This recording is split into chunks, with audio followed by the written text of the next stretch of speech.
You're listening to Sox in the Basement, a production of the Broadcast Basement Limited, where every show is 30 minutes of good and comes from a basement bar on the south side of Chicago. Pull up a stool, pour a cold one, and join us right now for Sox in the Basement. Heard everywhere podcasts can be found, and always at soxinthebasement.com. I am never traveling again. Like, I've decided that's it, Ed. Like, I did this whole, divorce is final. I'm just gonna go to Germany for a couple of days thing, right? I have not been right in a week and a half. I just have not. I don't know what it is. Like, I'm just gonna be an old man, I've decided. You sound like it right now. I do. I sound like an old man right now. Like, I'm losing my voice today. And it was jet lag, it was a cold, it was this thing that's lingering, it's coming back. Like, I remember my plane, the flight there, everybody on the plane was sneezing. I thought it was the weirdest thing in the world. I've never heard more people sneeze in unison on a plane. And whatever it was, I brought back a plague from the old country, and it's just never going to go away. So I'm going to struggle through the show as best I can. I got my hot tea. You're going to have to jump in when I lose my voice. We're going to talk about the White Sox. And one of the things that I wanted to talk about today, the record currently is 25-54, which has them on pace to probably win 10 more games this year than last year. And I was having this conversation with a guy just the other day about the fact, well, it'll be 10 games better. And my question to you is, do you really think that's it? Because if the younger guys start to turn it on, if some of these guys figure it out, because really some of these younger players are showing flashes, but it's not consistent. They could be a hot team in August and September and actually do better. You have the question of whether or not some guys are going to go away. They're trying to move Benintendi. They're trying to move Robert. But losing those guys I don't think impacts you very much. I think the only reason why they couldn't do better than about 51 or 52 wins is the pitching, because some of these young guys aren't going to make it all the way through the year. Well, not only are the young guys not going to make it all the way through the year, but if you've got a successful trade deadline, you could argue that Aaron Civale and Adrian Hauser are both gone. Davis Martin is on the IL. Don't know when he's coming back, if he's coming back. And you're going to have an issue with having enough starters and maybe even having enough relievers, depending on what you do with your relief corps. Other than Grant Taylor closing games potentially, there's really nothing that after the trade deadline you could sit there and say, set in stone, this is what's going to happen, because Smith and Schultz are probably not coming up. And you don't have a whole lot else that appears to be on the horizon as far as starting pitching is concerned. And while you're starting to bring up, like, Wickelman Gonzalez has looked pretty good so far, not stellar, but pretty good so far. And Taylor, of course, has looked absolutely filthy, got his first save in Toronto.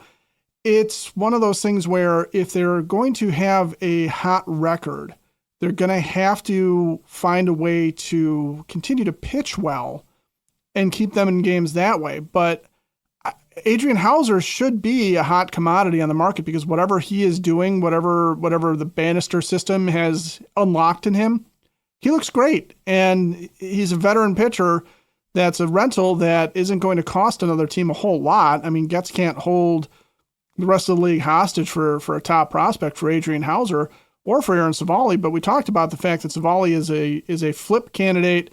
If for nothing else, he was going to be giving you more than Andrew Vaughn. So what are you going to get back? Because if you take back young starters, you got to ask yourself, what was their usage in the minors in the first half? What was what is their innings high, their career high in innings? How much do you want to tax them?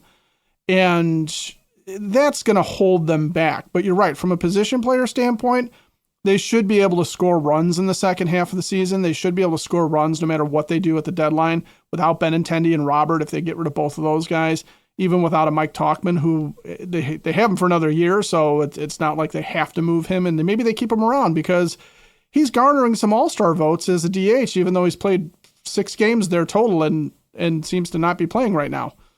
One of the more interesting tidbits, nuggets that's out there, and you got to take it with a grain of salt, because it's from like a local SI.com.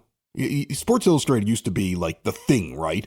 And now what they do, and I know a guy that like covered a sports team. He had a blog for like 6 months. And then SI comes to him and goes, do you want to be underneath our banner? And he even told me he was like in shock, because they're just looking for content. So sometimes you read these articles and they're kind of talking in circles and they really don't have anything in them and they're just trying to get clicks.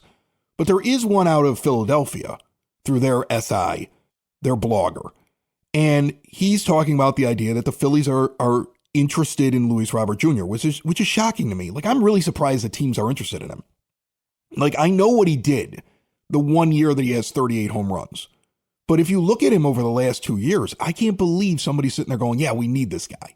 I mean, we have had the theory on this show that if he's around good players, he becomes a good player. And when he's not around good players, the effort isn't there. And for some reason, he goes down with the rest of the team. The article also points out that the Sox seem to be willing to give up some money. So like Robert's $15 million, the Sox will pay some of that if it gets him a better prospect. Same thing for Benintendi. And Ken Rosenthal also reporting that in The Athletic.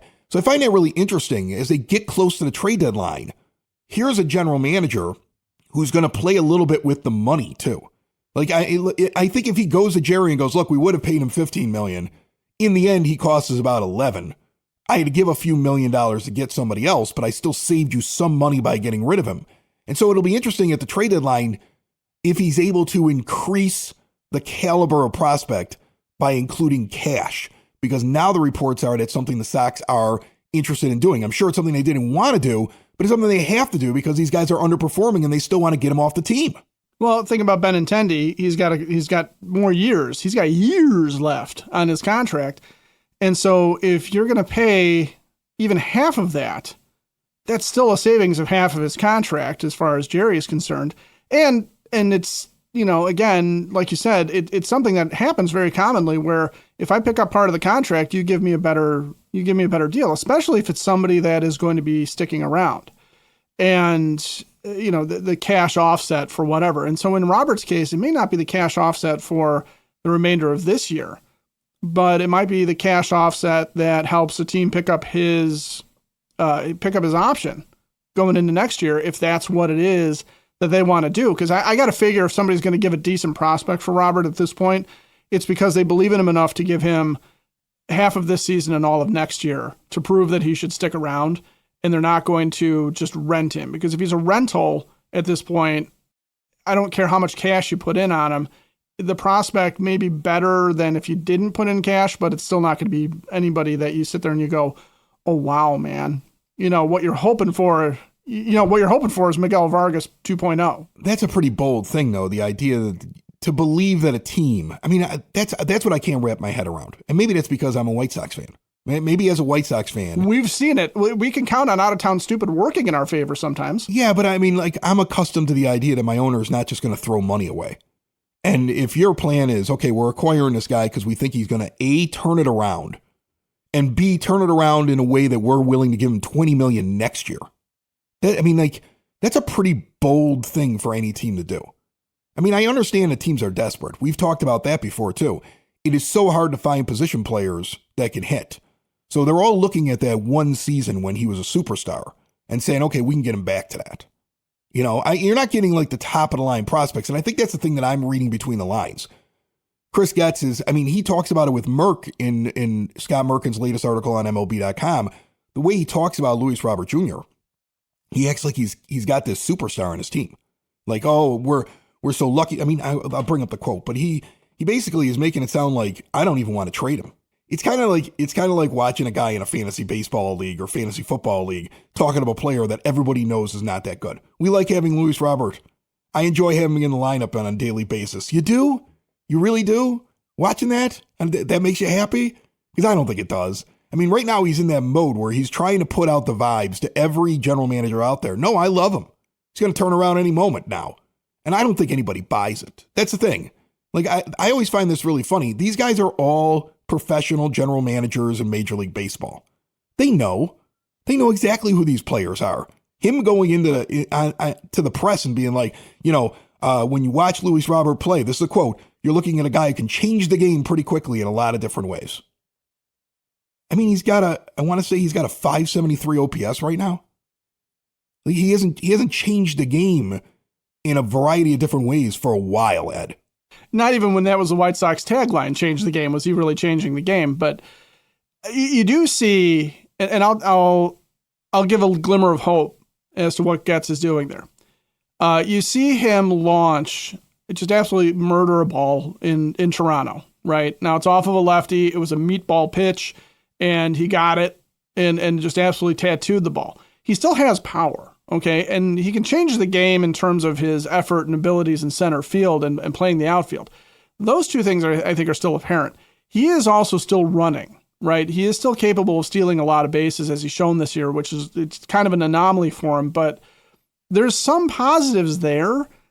I agree with you, though, that Getz is sitting there puffing this guy up and sitting there going, yeah, he can still do it. He can still go. He's still young enough to have a future and turn it around. But that's all you're preying on at this point with Luis Robert Jr. is that some other general manager reads that and says, okay, that's validation for how I feel. I'm going to assume Getsy's being, sincere in his thought that they've got something here. So I'm going to at least make him an offer. Now, again, you're right. It's not going to be top of the line. We're not talking premium players. We're probably not even talking guys that are on a top 100 list. What we're probably talking about, though, is if Getz is successful with the trade, looking for Chase Mydroth, who is sort of a forgotten prospect for the Red Sox, even though they've got middle infield problems. He was a guy that they looked at and went, nah, we're good. We've got Christian Campbell. We've got some other guys.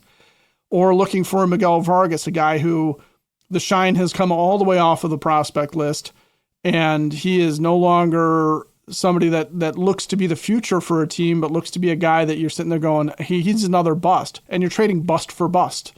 It's kind of like you being divorced. You're just trading bust for bust. If you use a CPAP machine, Hyatt Home Medical Equipment is there for you. I didn't know this, Ed, but they have CPAP machines now that are the size of a smartphone. Hyatt has the ResMed Air Mini available. It is portable. Like I said, ultra compact design. It is about the size of a large smartphone for travelers, fits in your carry-on, your travel bag without taking up a lot of space. It has humidification. It has auto set technology. That way it adjusts the pressure to match your needs throughout the night. It's whisper quiet, and it connects to an app to keep track of everything that's going on while you're sleeping. Think about that. A CPAP machine the size of a smartphone, and it's available at Hyatt Home Medical Equipment. Switch to a new age of life. Get what you need and the best thing possible through Hyatt. See everything they have to offer at hhme.com. You mentioned Mydroth. I mean, that is a really interesting case right there. I mean, the White Sox, when they acquired him in that package, he's not the featured thing. That's not what they're going. They're going for Teal. They're going for Montgomery. And then they grab that guy. And look, he's not otherworldly, but he's a competent Major League Baseball player. And that's what this team is looking for. So you're right. That's what the target is. You want to grab a guy like that. I mean, that's even more realistic than finding a Miguel Vargas and then making adjustments. Because not all the adjustments take, right? I mean, there's a Sun Times article out this week talking about Colson Montgomery. Ryan Fuller works with him one-on-one, gets him about 10 to 15 days worth of really good hitting, and he's right back to sucking. It's brutal. So you can have a system. It doesn't guarantee the player is going to get better. And again, that guy continues to look cooked. They are going to keep pushing. They are going to keep trying. They are going to keep saying the right things. But man, if you look at Colson Montgomery at every level, just pull up the baseball card, go to Baseball Reference, watch all of the major hitting stats get worse every level he advances to. He just doesn't make the adjustment. He is a hyped prospect that they still have not figured out yet, Ed. Well, and that's one of the things that you're probably looking for as well, okay, is not necessarily a Miguel Vargas, but you're looking for a guy that's got some traits that you can exploit and have him help out. So in the case of Chase Mydroth, he's an on-base machine, right? That's what he does. He gets on base and puts the ball in play, takes his walks, has a good feel for the strike zone. And that's what they're looking for, right? The on-base percentage thing is an important thing. That's why you've seen some guys get shipped out. That's why, you question whether or not certain players are going to be a fit for this system. I mean, I look at Lenine Sosa and I say, okay, the OPS is respectable, but it's mostly the slugging percentage carrying that. And so is he somebody that fits? Well, Colson Montgomery is a situation where either he is incapable of adapting to what Ryan Fuller wants him to do because he's not coachable, or like you said, he's just so broken and he's so in such a bad headspace that he doesn't know what he wants to do. He doesn't know what he wants to be and has no idea how to approach the baseball at this point. Because you got to figure, I mean, there's been nothing that we've been told that there was a catastrophic injury. I mean, he's had a few dings, but nothing along the lines of, say, like Eloy Jimenez tearing his pec, where there was immediate concern, like, okay, even when he recovers, is he ever going to get his power back? Is his stroke ever really going to come back? And it didn't. But with Colson Montgomery, you sit there and you look at it and you go, okay, the kid's busted, but it's got to be between the ears. And he's got to find something that he can get back to doing and get useful. But you're right, looking at every level, as the competition raises, Colson Montgomery hasn't been able to figure out how to raise his level of competitiveness. It's easy enough for me to say, to get it back to where it needs to be so that he can maintain not just the prospect hype, but also just productivity. He's just not a productive hitter right now. I mean, what do you do with a guy like that, except maybe package him with Luis Robert Jr. and hope you get something better back? Yeah, that might be the actual eventual thing. I mean, remember, they never let on that they had given up on Andrew Vaughn. I mean, even after they sent him down there, they acted like, oh, well, I mean, he'll be back. That's how they were acting. But they knew that they would move him. Yeah, he need to fix a few things and then he'll be back. Right, but they knew that they would move him. And so that might be the thing with Montgomery too. You may see him added into a deal. And I don't know who's taking that unless it's somebody who really believes they can fix it. And they would have to believe that after everything the White Sox did, somehow they know something more. And so I don't know if that's realistic. I don't know if you've looked at the schedule. I mean, the Sox are in town right now. They go away for the week leading up to the 4th of July and they come back in town. But man, it's going to be busy at the ballpark. I don't know if you've noticed this. Flo Rider's coming on Friday. Did you see that? Yeah. Flo Rider, yeah, welcome to my house, guy. He's coming on Friday.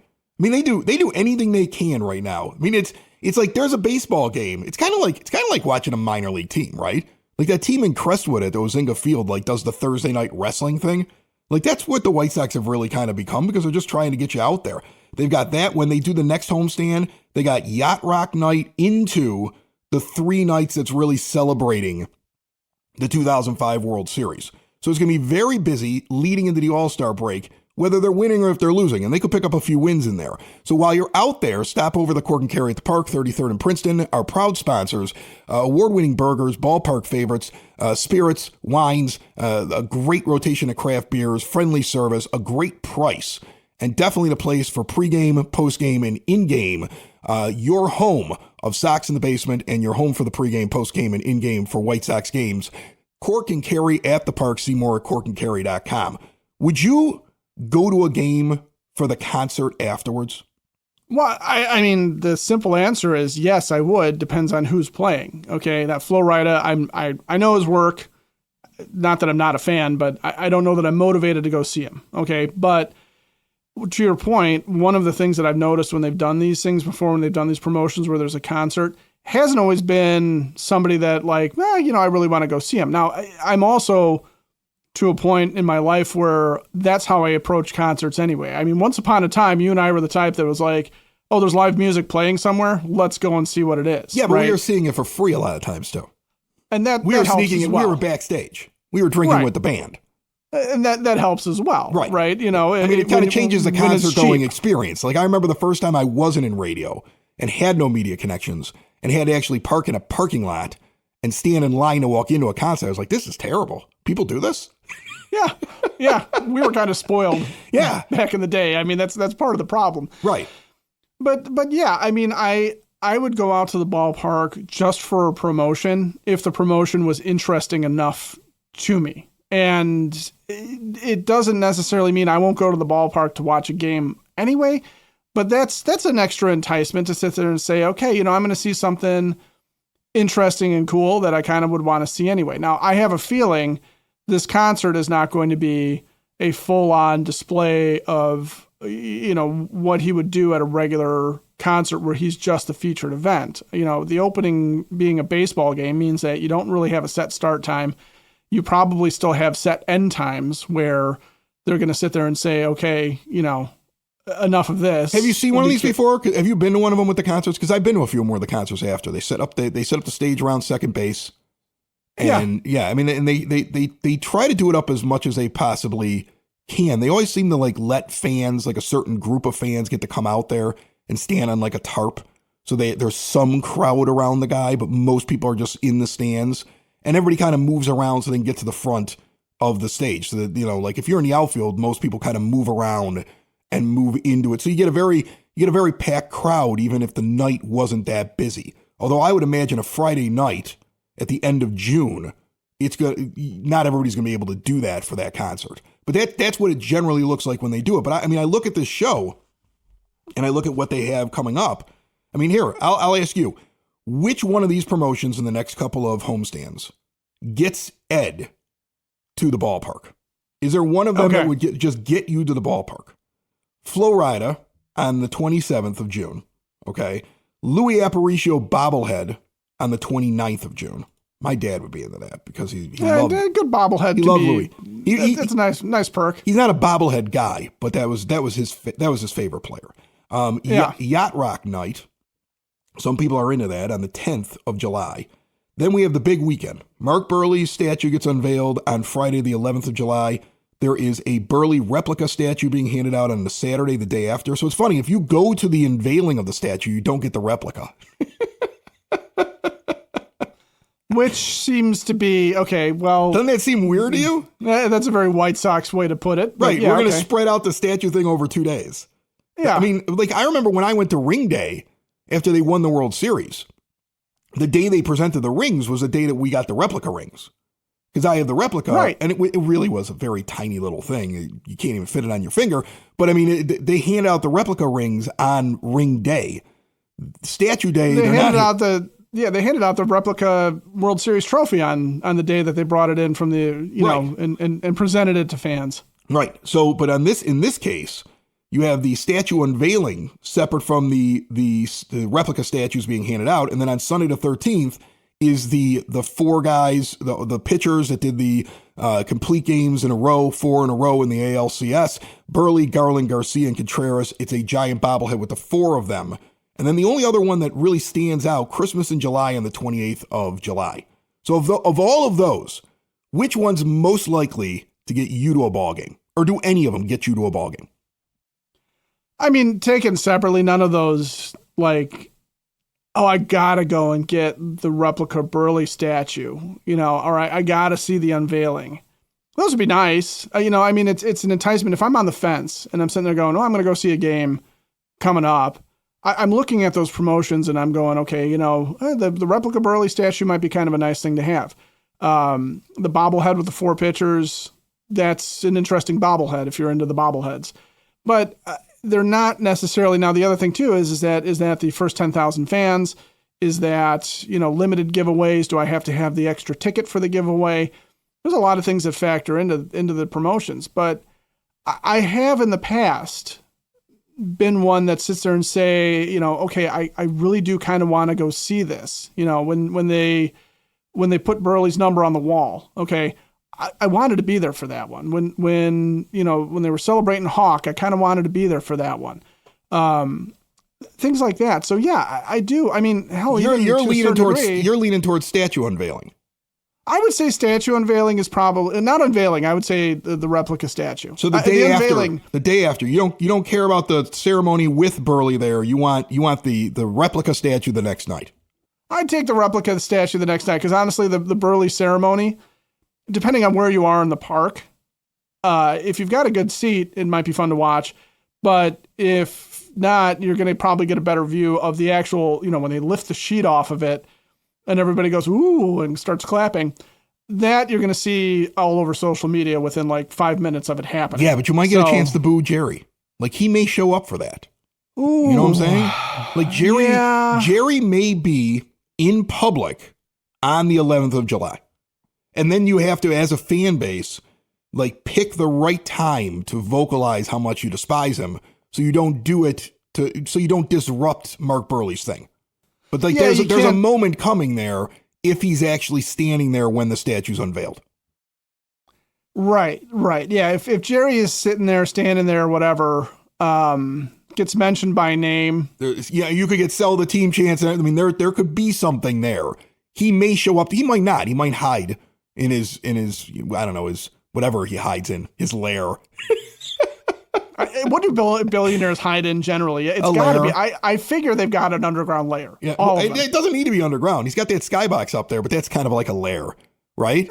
Yeah, I mean, the skybox, I guess the skybox counts, but I always assume that there's got to be more of a national security thing like lava.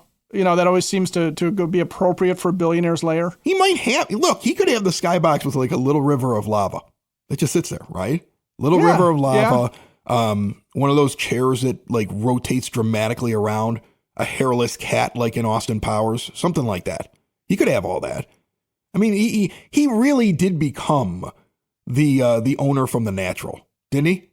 Like just lurking in the lair with the stogie. Like he really became that guy.